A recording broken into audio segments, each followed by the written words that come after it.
The Florida legislature has been busy and is shaking things up here in Florida with 233 new laws set to roll out this Saturday, July 1st, 2023.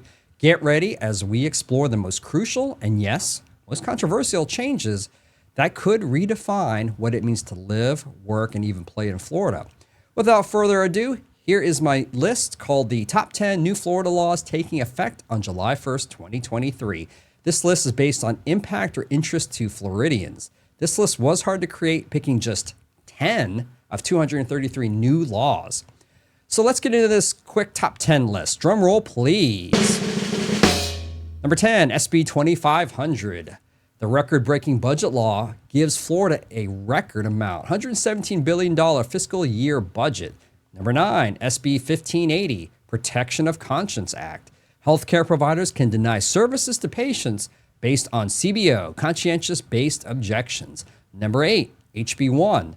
The school voucher expansion law promotes more school choice for students. Number 7, SB 264, restrictions on property purchases by non-U.S. citizens that targets certain nation adversaries and what they can or cannot buy in Florida. Number 6, HB 379 plus SB 258.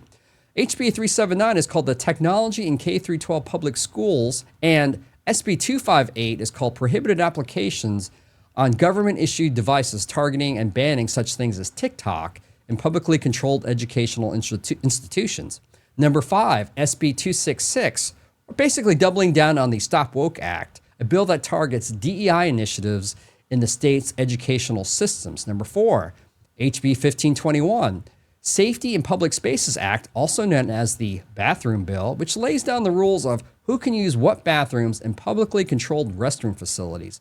Number 3, HB 1069, also known as Parental Rights and Education Law Part 2, or maybe it's also the Don't Say Gay Law Part 2 as well.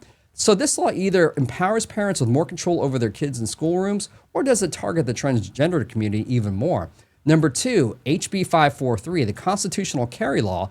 This law allows permitless carry of weapons for those who would normally have obtained a permit by taking a class on gun laws and firearm safety, and also passing other minimum requirements. This bill is not open carry, and there still are restrictions on where guns can be brought. Number 1, SB 1718, also known as the Anti-Immigrant Law, or the Anti-Illegal Immigration Bill, depending on your point of view. It's a bill that targets employers who don't use e-verify systems and also targets smugglers of illegal immigrants. So there's your quick list. Stick around for a more detailed explanation of what these bills are and what they mean for you. And some of these bills are so detailed and controversial, I may have to do a separate video for some of these topics. Anyway, hang around for the details now.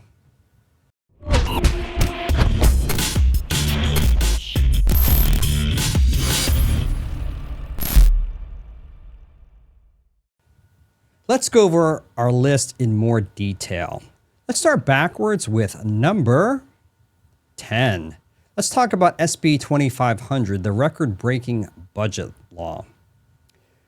A whopping and record high $116.5 billion budget for Florida is happening due to increased revenues and was passed recently and runs until June 30, 2024. This is a 7% increase over the current year. At least DeSantis vetoed the $510.9 million from the budget passed by lawmakers in May. This is an $8 billion increase overall over the current fiscal year. Number 9, SB 1580, which we talked about in the intro, Protection of Conscience Act.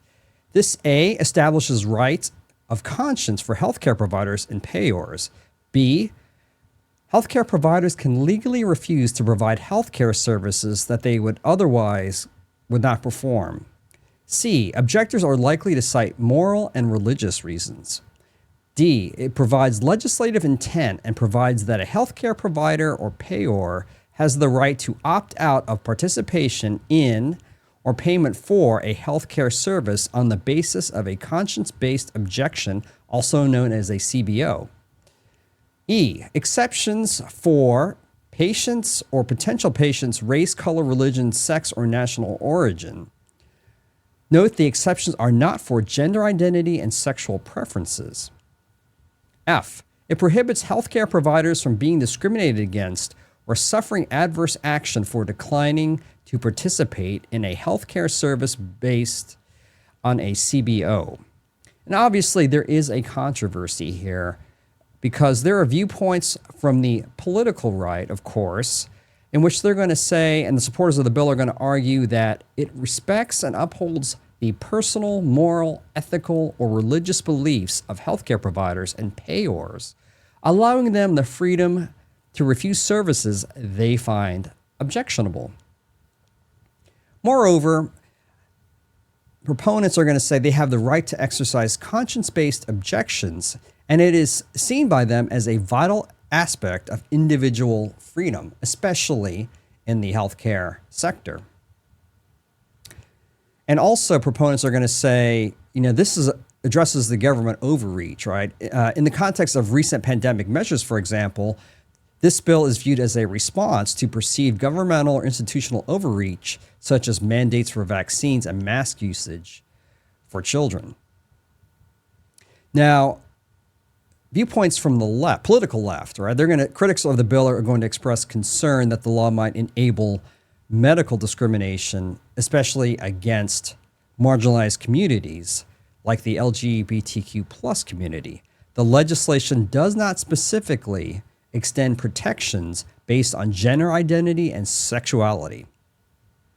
Opponents also worried that the law might undermine access to health care by allowing healthcare providers and insurers to refuse services and much needed services based on their beliefs, potentially causing patients to experience difficulty accessing needed services.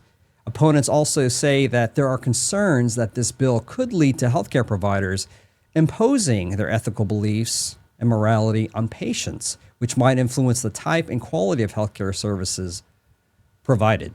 Number 8, HB1, which we talked about, the School Voucher Expansion Law.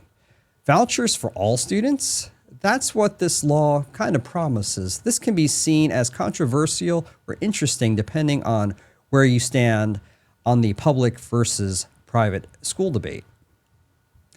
This bill aims to expand available school choice options for all students in Florida by eliminating financial eligibility restrictions and the current enrollment cap. Florida already has 1.3 million students who learn full-time in a school of their family's choosing, which is larger than the entire K-12 student enrollments of 35 other states. HB1 is intended to enhance Florida's position as a national leader in school choice. And this, of course, is a position that Ron DeSantis supports. On the critical side, opponents have concerns about the affordability of certain private schools. The voucher amount is projected to be around $8,700 per student, which may or may not be enough to cover the tuition of more expensive private institutions. Critics also argue that it diverts funds potentially from public schools, which could potentially worsen the quality of education for students remaining in public institutions. So we'll see about that. Number 7, we talked about SB 264, restrictions on property purchases by non-U.S. citizens. This new law limits the ability of non-U.S. citizens to purchase property in Florida. It notably presents several new restrictions on persons or entities from certain foreign countries of concern, which are defined as the following: the People's Republic of China, the Russian Federation, the Islamic Republic of Iran, the Democratic People's Republic of Korea, the Republic of Cuba, the Venezuelan regime of Nicolas Maduro, and the Syrian Arab Republic. SB 264 particularly prohibits governmental entities in Florida from contracting with any foreign country of concern. 2, prohibits governmental entities in Florida from entering into any contract or agreement granting economic incentives to a foreign country of concern. 3, prohibits the ownership of agricultural land and certain asset classes, such as real property located near a military installation or critical infrastructure, by foreign principals of any foreign country of concern. And 4, largely restricts most ownership by foreign principals from the People's Republic of China. The law has been justified as a measure to protect U.S. national security interests in Florida, given that it restricts ownership of agricultural land and certain assets located near military installations or critical infrastructure. This demonstrates a concern that foreign owners from these countries may use Florida property ownership to undertake activities that could harm Floridians or just the U.S. in general. Critics have raised constitutional and fair housing issues with respect to the law, and it currently faces a lawsuit aiming to seek an injunction against its implementation. The restrictions may be perceived as discriminatory as they specifically target individuals and entities from particular countries. Let's talk about number 6 on our top 10 list, HB 379 plus SB or Senate Bill 258. HB 379, Technology in K-12 Public Schools plus SB 258, Prohibited Applications on Government-Issued Devices.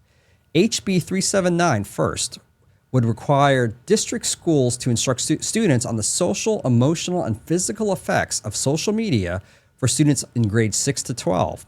It takes the DOE to make online material available for use, and school districts would be required to notify parents about the availability of the material. Next, the bill would prohibit students from using wireless communication devices, such as cell phones, during instructional time, except when, quote, expressly directed by a teacher solely for educational purposes, unquote. Further, teachers are empowered to designate an area in the classroom to keep wireless communication devices during instructional time. So, finally, we have HB 379, this last point. Among other things, it would prohibit and prevent students from accessing social media platforms from school district servers, with an exception when the use is for educational purposes as directed by the teacher. And here's really the kicker, and it prohibits the use of TikTok on any district-owned devices. Also, SB 258 also directs governmental entities to block all prohibited applications on any wireless device or network they operate.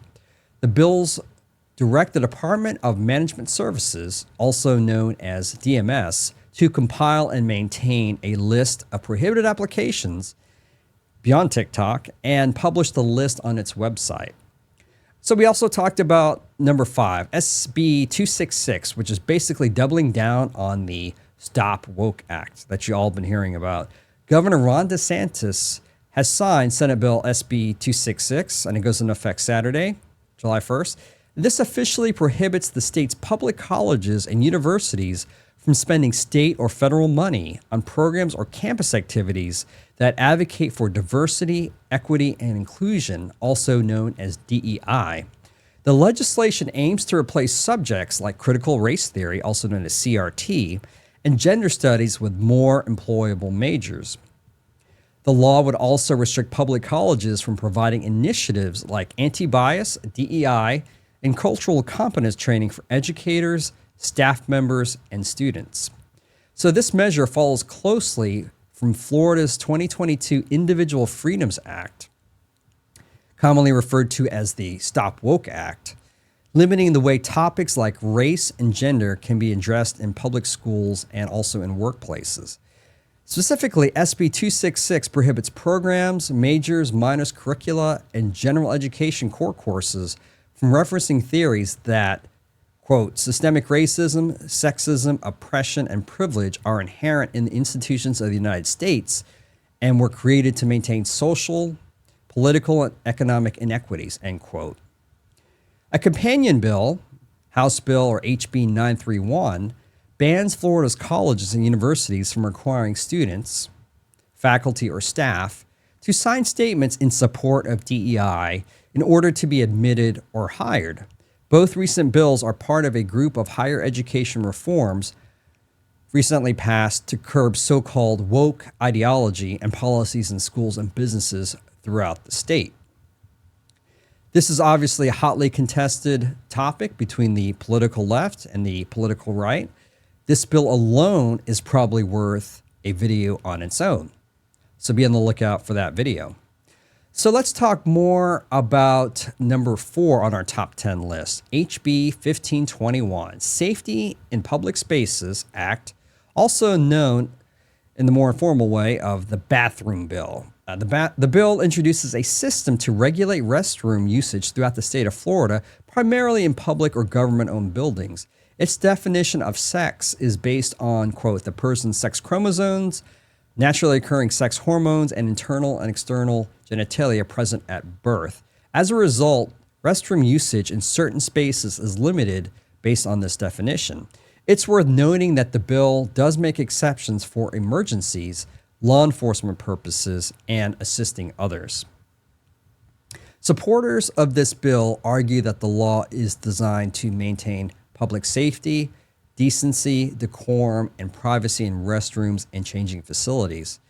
Supporters believe this regulation will protect children and others in public facilities. Opponents of this bill call this an anti-transgender bill for the following reasons. There seems to be some ambiguity of all the public restrooms that HB 1521 would apply to and cover. It would also be difficult to enforce the bathroom requirements. How would that work and what would that look like? This bill would elicit unfounded complaints or harassing complaints against LGBTQ plus people. And it would also just generally target LGBTQ plus IA persons as well. So let's talk about number 3 on our top 10 list, HB 1069, which is informally known as the Parental Rights and Education Law Part 2, or if you're on the other side, Don't Say Gay Bill Part 2. With this bill, DeSantis expanded the parental rights and education law. Controversial legislation that has been dubbed Don't Say Gay by critics. HB 1069 highlights the following. It forbids employees and students in public schools from having to refer to another person by a title or pronoun that does not correspond to that person's sex. Also, it requires sex ed programs to teach that sex is determined by reproductive function at birth and is binary and unchangeable, and to use only materials approved by the State Department of Education. Furthermore, the bill limits public school classroom discussions on sexual orientation and gender identity now through K through 8 grades. It makes the topics as acceptable in grades 9 to 12, however, if it's cleared as age appropriate. Furthermore, this bill allows anyone in a school district to object to any material in the classroom or school library or on a reading list that depicts or describes any sexual conduct, even if it's not pornographic, and if it is not for a health course. Such material could be removed pending investigation and subject to permanent removal. So again, this bill is a hotly contested topic, whether you're on the political right or left. So we may have to create another video further exploring this topic. Let's talk about number 2 on our top 10 list, HB 543, the Constitutional Carry Law, which I actually covered in depth on my channel as episode 1, segment 1.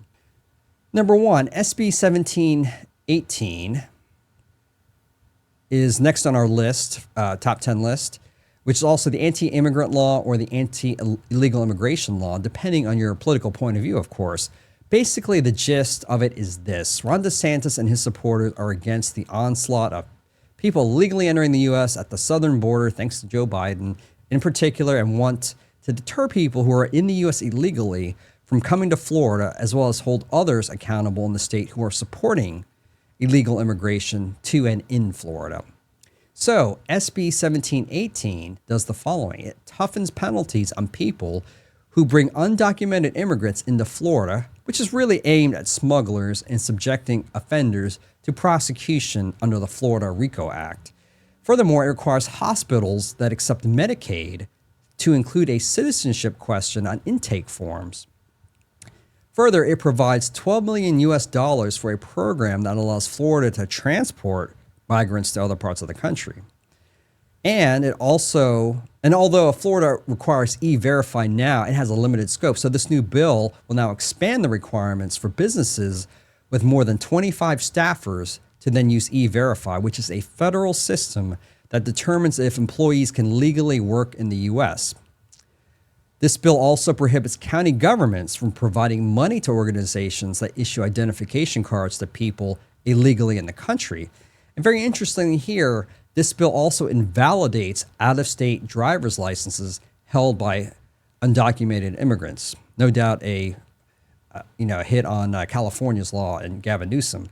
It makes it a felony for those in the U.S. illegally to use a fake ID to gain employment in Florida. So that's the last bullet point of that law. So there you have it in more detail, the totality of the top 10 list.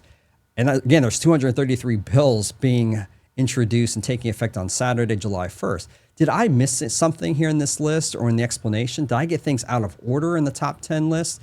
Each bill and law obviously means more or less to people, depending on your point of view and your political persuasion. But tell me what you think in the comments. It was hard coming up with this list. I'm even tempted to do another video for bills 11 through 20 list in another video, but we'll think about that. We didn't even cover the other 220 other bills, so there's a lot to be said here. Anyway, see you in the next video. Happy 4th of July.